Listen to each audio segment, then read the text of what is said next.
అందరికీ ముందు ఉగాది శుభాకాంక్షలు. So love me if you dare. Keeravani గారు ఒక 35 ఇయర్స్ మ్యూజిక్ డైరెక్టర్ అయ్యి 35 ఇయర్స్ అవుతుంది. మనసు మమత 1989 నుంచి ఒక లెజెండరీ, ఎన్నో అద్భుతమైన చిన్న సినిమాలు పెద్ద సినిమాలు తీసి ఇప్పుడు వరల్డ్ వైడ్గా ఆస్కార్ అవార్డు తీసుకొని కూడా తనకున్న ఇప్పుడు కూడా ప్యాషన్ ఏదో వండర్స్ క్రియేట్ చేయాలి. వండర్ ఏదైనా క్రియేట్ చేయాలంటే ఇలాంటి అందరూ కొత్త వాళ్ళు, యంగ్ పీపుల్ ఉన్నప్పుడే జరుగుతుంది. సో అలాంటి వండర్ కీరవాణి గారు ఈరోజు చరిత్రలో నిలిచిపోయే ఒక ద్వారా ఒక పాట పాడియడం అనేది ఎప్పటికీ కీరవాణి గారి పేరు ఎవరు చేశారు అని చరిత్ర చూసినప్పుడు ఓన్లీ ఎంఎం కీరవాణి గారి పేరు ఉండబోతుంది. ఒక పాటని ఒక ఎక్స్పెరిమెంటల్గా ద్వారా చేయడం అనేది సార్, థ్యాంక్ యూ సార్. అది ఈ యంగ్ బ్యాచ్ ఒక కొత్త సినిమాగా ప్రయత్నం చేసే దాంట్లో మీ కొత్త ప్రయోగం చాలా అద్భుతంగా ఉంది. So thank you very much Keeravani గారు. అండ్ ఈ సినిమాని కీరవాణి గారికి మనం అన్ని పాటలు చూసాం. ఈ పాటల్లో చేసిన ప్రయోగాలు నాకు తెలుసు, ఎందుకంటే ఈ సినిమాలో ముందు అనుకున్నప్పుడు 4 పాటలే. సో అరుణ్ నాగా ఎక్కడెక్కడ వస్తాయని 4 పాటలు చెప్పారు. మొన్న కీరవాణి గారి దగ్గరికి బ్యాక్గ్రౌండ్ స్కోర్కు సినిమా వెళ్ళిన తర్వాత, లేదు అరుణ్ ఇగో ఇక్కడొక పాట వస్తుంది, ఇక్కడొక పాట వస్తుంది అని దాన్ని ఇప్పుడు 7 సాంగ్స్ ఆల్బమ్గా తయారు చేశారు. థ్యాంక్ యూ సార్ దానికి కూడా. ఎందుకంటే ఒక సినిమాని బ్యాక్గ్రౌండ్ స్కోర్లో ఇక్కడ ఎలా వస్తే బాగుంటుందని మీ 35 సంవత్సరాల ఎక్స్పీరియన్సే ఈరోజు లవ్ మీకి యూజ్ అయింది. సో ఇప్పుడు ఆట కదా శివ సాంగ్ ఏదైతే విన్నారో అది ముందు స్క్రిప్ట్లో లేదు. కీరవాణి గారు ఆ సిచ్యువేషన్ని చూసి ఇక్కడ ఈ పాట వస్తే బాగుంటుంది అని చేసి నాకు నాగా ఒకరోజు నైట్ 10 o'clock ఎప్పుడు సాంగ్ పంపించాడు. సార్ ఈ సాంగ్ వినండి. ఏ సాంగ్ అన్నాను. సార్ మీరు వినండి అన్నాడు. అరే ప్లేస్మెంట్ చెప్పు అన్న. నేను ఏం చెప్పాను సార్, మీరు విన్నాక కాల్ చేయండి అన్నాడు. విన్న తర్వాత ఐ గాట్ వైబ్స్. ఆట కదరా శివ ఎక్కడొచ్చి ఉంటుంది ఏంటని నేను ఇమ్మీడియట్లీ నాగాకు ఫోన్ చేసి, నాగా చాలా అద్భుతంగా ఉంది సాంగ్, అయితే హాంట్ చేస్తుంది, ఒక వైబ్రేట్గా ఉంది ఏంటి అని అంటే అప్పుడు నాగా చెప్పడం జరిగింది, సార్ ఇది కీరవాణి గారు ఈ ప్లేస్మెంట్ కోసం కొత్తగా అనుకున్న సాంగ్ అని. ఇప్పుడు మీరు విన్నారు, నాకు తెలుసు ఆ పాట వెళ్తూ వెళ్తూ రేపు సినిమాలో చూసినప్పుడు మామూలుగా వైబ్ ఉండకూడదు. ఎందుకంటే దాంట్లో కీరవాణి గారే లిరిక్స్ బోసు గారితో రాయించుకొని బర్ని గారిది మొదటి పదం తీసుకొని చేశారు.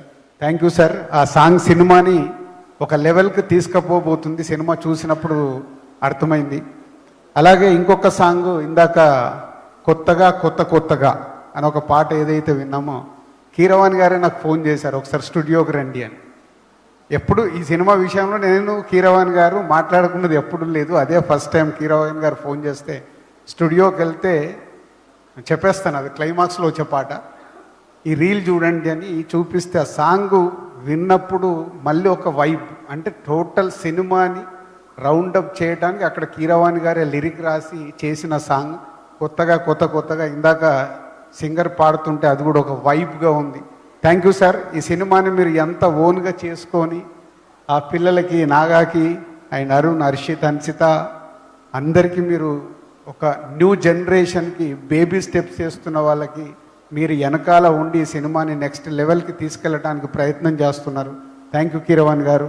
సో మా జర్నీలో ఒకే ఒక సినిమా చేశాం 54 సినిమాలో, కానీ వాళ్ళకి ఆ సెకండ్ సినిమానే కీరవాణి గారితో పీసీ గారు లాంటి గారితో వర్క్ చేసే అవకాశం రావడం, బేబీ స్టెప్స్ చేస్తున్న యంగ్ బ్యాచ్కి ఆల్ ది బెస్ట్.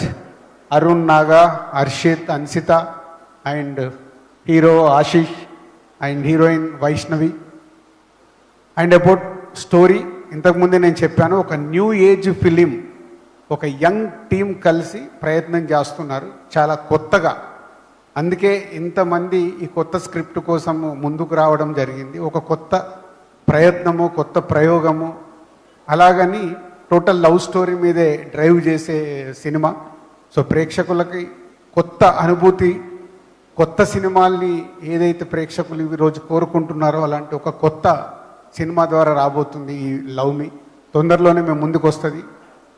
మోషన్ పోస్టర్కి వచ్చిన అప్లాజ్ కానీ, టీజర్కి వచ్చిన అప్లాజ్ కానీ, రావాలిరా రావాలిరా అనే సాంగ్కి వచ్చిన అప్లాజ్, ఆల్ పాజిటివ్ వైబ్స్తోని ప్రేక్షకుల దగ్గర నుంచి పాజిటివ్ వైబ్స్ వస్తున్నాయి అన్ని. అలాగే ఈరోజు ఆఫ్టర్ 10 years, ఒక డెకేడ్ తర్వాత మళ్ళీ ఒక ఆడియో ఈవెంట్ చేసుకోవడం. అంటే ఆడియో ఈవెంట్ అనేది ఎప్పుడో మర్చిపోయి ఒక్కొక్క సింగిల్ సాంగ్స్ అలా అలా వదులుతూ వెళ్తున్న ఈ రోజుల్లో లేదు, మళ్ళీ ఒక ఆడియో ఈవెంట్ జరగాలి, అన్ని పాటల్ని ఒకటేసారి ప్రేక్షకులకు వినిపిస్తే బాగుంటుంది, ఇది ఒక ప్రయోగం చేద్దామని కీరవాణి గారు, నాగా అండ్ అరుణ్ అనుకొని నాతో కూడా షేర్ చేయించినప్పుడు బాగుంది, ప్రయత్నం చేయండి అని చెప్పాను.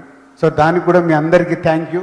మళ్ళీ ఆడియో ఇలాంటిది నిజంగా ఇది ఇప్పుడు సక్సెస్ఫుల్గా 6 పాటల్లో ప్రేక్షకులకు 7 పాటల్లో ఎన్ని నచ్చినాయని రేపటి నుంచి మనకు అర్థమవుద్ది. ఒక్కసారి విన్నప్పుడు న్యాచురల్గా 7 పాటలు వింటాం, 2, 3, 4 నచ్చేస్తాయి. నచ్చిన పాటల గురించి మాట్లాడతాం, ఇది బాగుంది ఇది బాగుంది ఇది బాగుంది, అవే వింటూ ఉంటాం. సో ఇదొక పాత రోజుల్లో ఉన్నది, ఇప్పుడు కొత్త జనరేషన్కి మళ్ళీ ఒక న్యూ ట్రెండ్ అవ్వాలి. So will wait and watch. ఇంకొక 1 weekలో ఈ ఆడియోని ఎలా ప్రేక్షకులు వినబోతున్నారు ఏంటి అనేది మనకు అర్థమవుద్ది. So thank you all and love మీ టీమ్ అందరికీ అడ్వాన్స్ విషెస్. సో మీ సినిమా రిలీజ్ రోజు ఇందాక అరుణ్ అన్నట్టు ఆనంద బాష్పాలు అందరి కళ్ళల్లో రావాలి. దానికి ప్రేక్షకులు ఒక కొత్త సినిమాని ఆదరిస్తారు. కొత్తగా మీరు చేసిన ప్రయత్నం ప్రేక్షకులకు రీచ్ అవుతుందని నమ్ముతున్నాము. So all the best old team. Thank you Dil Raju garu, thank you so much.